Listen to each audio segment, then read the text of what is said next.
তো আমি যে বিষয়টা জানতে চাচ্ছিলাম যে সবার প্রিয় নায়ক অমর নায়ক সালমান শাহ মানে এই সেই শিমুল গাছটা এখানে বসে গান লিখছিল আর কি। আমাদের সবার প্রিয় নায়ক সালমান শাহ এই শিমুল গাছের বসে নিচেই কিন্তু গানটি লিখেছিলেন, তুমি মোর জীবনের ভাবনা, হৃদয়ের সুখের দোলা। Hello guys, good morning everyone, welcome to Tarbell with Asadul. আশা করি বিয়ার সবাই ভালো আছেন। সো আজকে যে ব্লগটা হবে এটা মানে আসলে সবার প্রিয় নায়ক, অন্তরে গেঁথে আছে এখনো লাখো দর্শকদের মাঝে, সেটি হলো আমাদের সালমান শাহর আনন্দশ্রু মুভির শুটিং। তো এই সেই শিমুল গাছটা এখন আমরা চলে যাব। তো এখানে বসে কিন্তু উনি গান লিখেছিলেন, অনেক স্মৃতিময় এই জায়গাগুলো। আমরা চলে আসছি মধুপুর। তো আজকের ব্লগে আছে আমার সাথে সিজার। তো ওনার জন্য সবাই দোয়া করবেন। সো চলুন শুরু করা যাক আজকের ব্লগ ভিডিও। ভিউয়ার্স, এটা কিন্তু মধুপুরে পড়েছে। আপনারা যেখান থেকে আসেন না কেন, এই যে বিএডিসি শ্রমিক কর্মচারী মানে এটা একটা কিন্তু ফার্ম। এই ফার্মের ভিতরে কিন্তু এই শুটিং স্পটটি রয়েছে। আপনারা চাইলে অবশ্যই এখানে আসবেন, এই ঠিকানাটা ফলো করবেন। এটা হলো বাংলাদেশ কৃষি উন্নয়ন কর্পোরেশন। এটাও কিন্তু মানে মধুপুর হর্টিকালচার সেন্টার উন্নয়ন কর্মসূচি। মানে এটাও কিন্তু এই যে কাকড়া গ্রাম আপনারা দেখতে পাচ্ছেন নিচে, মধুপুর টাঙ্গাইল, এটা কিন্তু এটার ভিতরেই। আপনারা অবশ্যই এটা ফলো করবেন। সো আমরা এখন সামনের দিকে আগাবো। এই যে হলো রাস্তা। তো এই রাস্তা ধরে কিন্তু আমরা সেই শিমুল গাছটির উদ্দেশ্যে রওনা হব। দর্শক বন্ধুরা, আমি এখন এই মুহূর্তে যে জায়গায় দাঁড়িয়ে আছি এখানে কিন্তু সেই আমাদের সবার প্রিয় নায়ক সালমান শাহ, অমর নায়ক মানে সবার অন্তরে গেঁথে আছে, সেই কিন্তু এই সেই শিমুল গাছ। এই শিমুল গাছের বসে নিচেই কিন্তু গানটি লিখেছিলেন, তুমি মোর জীবনের ভাবনা, হৃদয়ের সুখের দোলা। এই সেই শিমুল গাছটা আপনাদেরকে আমি গোড়াটা দেখাচ্ছি। এই যে দেখেন এখানে কিন্তু বসে মানে মনে হচ্ছে কি জানেন যে অ্যাকচুয়ালি যে সালমান শাহ এখানে ডাইরেক্টলি বসে আছে, মানে এরকম একটা গ্রামটাও সেই সে এটা বিএফডিসি ভিতরে রয়েছে। এটা বিএডিসি এর খামার উন্নয়ন।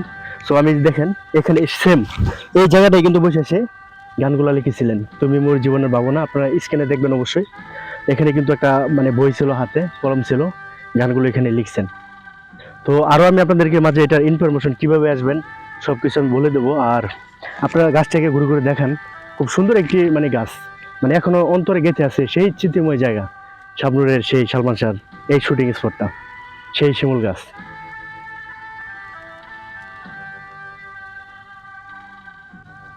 যারা এখানে আসবেন বা কিভাবে আসবেন এটা অবশ্যই আমি ডেসক্রিপশন বক্সে দিয়ে দিব। আর মধুপুরে এসে আপনি যে কোনো অটো বা সিএনজিকে বললেই হবে যে আমি শিমুল গাছ যাবো, মানে সালমান শাহর নাম বললেই হবে, তারাই কিন্তু আপনাদেরকে দেখাই দেবে যে এই গাছটা কোথায় অবস্থিত। আর আমি তো বললাম যে খামারের ভিতরে এইটা পড়েছে, সেই স্মৃতিময় এখনো জানিয়ে দেয় সেই সালমান শাহর কথা। খুব সুন্দর একটি গাছ।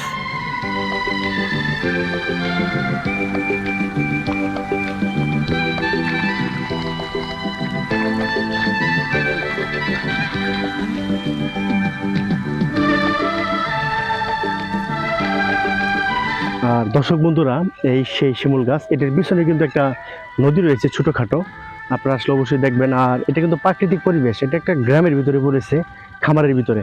আপনারা দেখাই নদীটা, এটি একটি নদী, দেখতেই পাচ্ছেন নদী।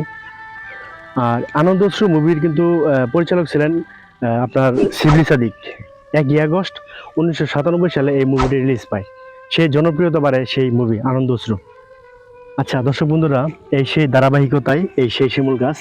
তো আমার এক ভাইয়ের সাথে দেখা, তিনি এই এলাকারই, এই শিমুল গাছের পাশাপাশি ওনার বাড়ি। তো তার সাথে আমরা পরিচয় হয়ে নেই।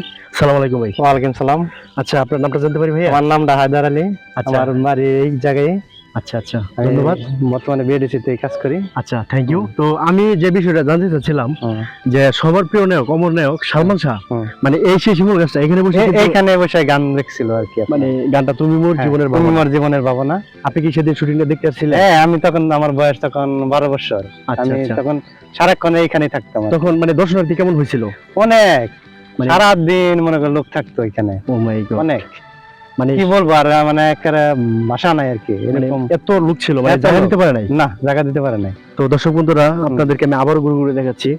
এই যে এইটাই এখানে সেম এখানে বসে মানে তার একটা বই ছিল হাতে, গানটা সে লিখেছিলেন। হ্যাঁ, আর এই জায়গায় মানে শাবনুরের বাড়ি ছিল এই নিচে আর কি, মানে এই যে নদীর ধারে তার বাড়িটা ছিল। হ্যাঁ, মানে উনি তো গরিব ছিলেন আর কি। হ্যাঁ, গরিব। আর সালমান শাহ ছিল অনেক বড় লোক। আচ্ছা আচ্ছা, তো সবাইকে ধন্যবাদ ভাই। আপনাকে আমার তরফ থেকে অনেক অনেক ধন্যবাদ। ভালো থাকবেন। আপনাকে ধন্যবাদ আচ্ছা ভাইয়া, আমাকে একটু সুযোগ দেওয়ার জন্য। আচ্ছা ইনশাল্লাহ, ধন্যবাদ সবাইকে।